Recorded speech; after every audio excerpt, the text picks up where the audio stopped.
This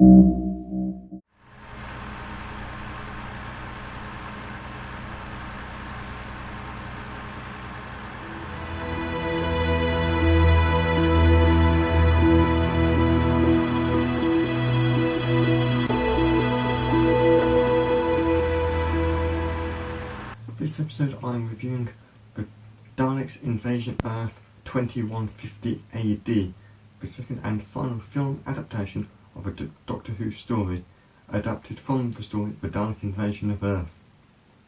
Like the previous Doctor Who film, Peter Cushing reprised his role as Doctor Who, and Berta Tovey reprised her role as Susan.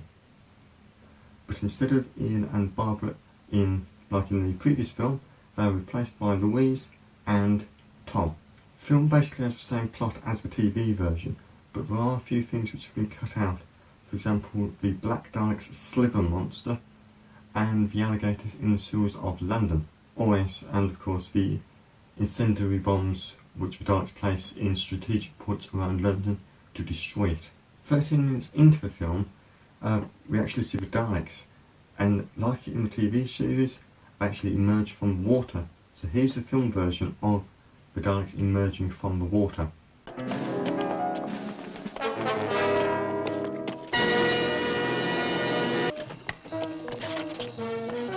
Take the prisoners to the spaceship. Boom! Okay, and here's the TV version of the Dalek emerging from the Thames River.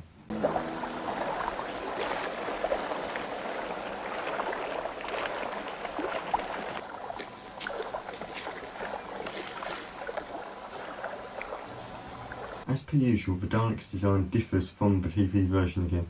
So in the TV version of the story, you have the standard drone, you have the saucer commander, and the supreme controller. Whereas in the film version, there's 4 ranks. So you have the silver drones, the red saucer commander, the black second in command, and the gold supreme controller. And the reason why the Daleks don't have the discs on the back in the film version is because the producers of the film wanted to try and mimic the TV counterparts, and because the TV props had the slats, they thought that they'd have these slats on the film version of the props. So Doctor Who and Tom are captured by the Daleks and their slaves, the Robo-Men, but then of course they work out how to escape from the Dalek cells. Meanwhile, a group of rebels are planning an attack on the Dalek saucer, which landed in Sloane Square in London, by using Robo-Men helmets to disguise the fact that they are bringing in prisoners to the Daleks, when in actual fact the prisoners are the rebel attackers. So here's what happened in the fight. What sector do these prisoners come from? Sector 4. No patrol has been allotted to Sector 4.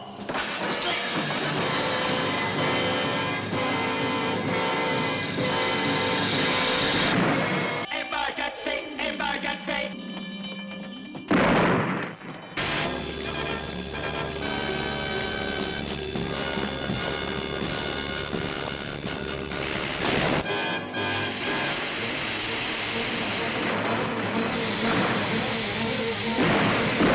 After the battle, Doctor Who Tyler, who's one of the rebels, and the other rebels who have survived the fight, make their way to Bedfordshire in the heart of England, because the Daleks have their main base of operations there.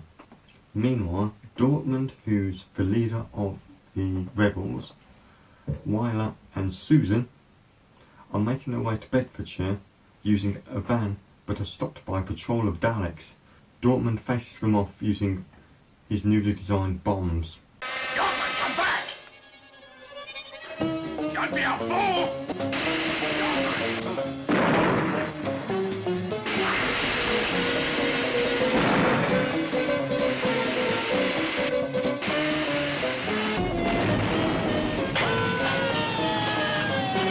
As Wyler and Susan are making their way out of London, they encounter another patrol of Daleks, and let the fun begin with the Dalek destruction. The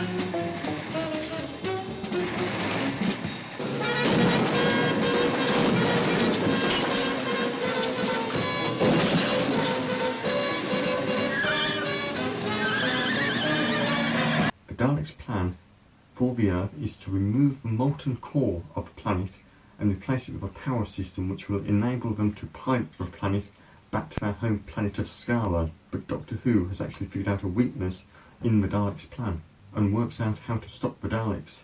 Somehow deflect their device down the old mine. The field of magnetism so released would be powerful enough to suck the Daleks into the very core of the Earth. With a plan set, Doctor Who is captured by the Daleks and Tom sets to work by diverting the Daleks' bomb. To buy Tom more time, Doctor Who manages to order all of the Rovermen to attack the Daleks. Attention all Rovermen!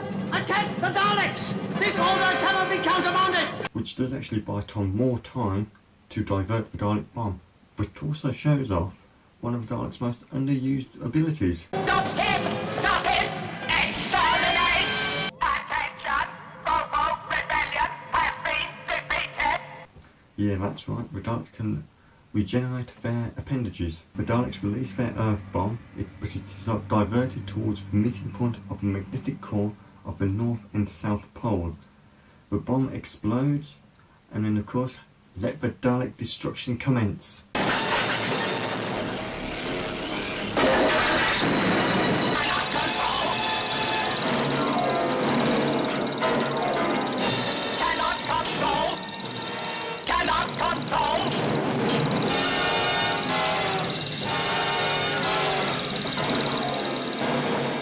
So Doctor Who,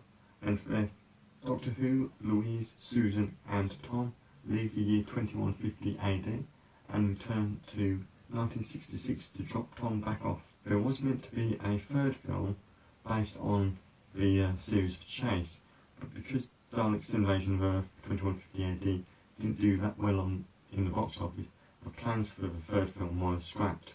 Final thoughts on the film. The character of Doctor Who seems a lot more rounded towards Peter Cushing's interpretation of the character, whereas in the first film, Peter Cushing's actions were really dictated by what William Hartnell did in the TV story, and there's not as much comic relief as there were in this film compared to Doctor Who and the Daleks, as I explained in the previous episode. Tom doesn't seem to be that much as comical. He's not sort of, "Excuse me, Mr. Dalek, would you care to move on to this cape?" or falling about things, as you can watch in the previous episode, which will be appearing here. In the next episode, Du musst Caligari werden. That's right, I shall be reviewing Das Cabinet des Dr. Caligari, or the English translation, The Cabinet of Dr. Caligari. Do not forget to like and share this audio visual material, or you will be exterminated.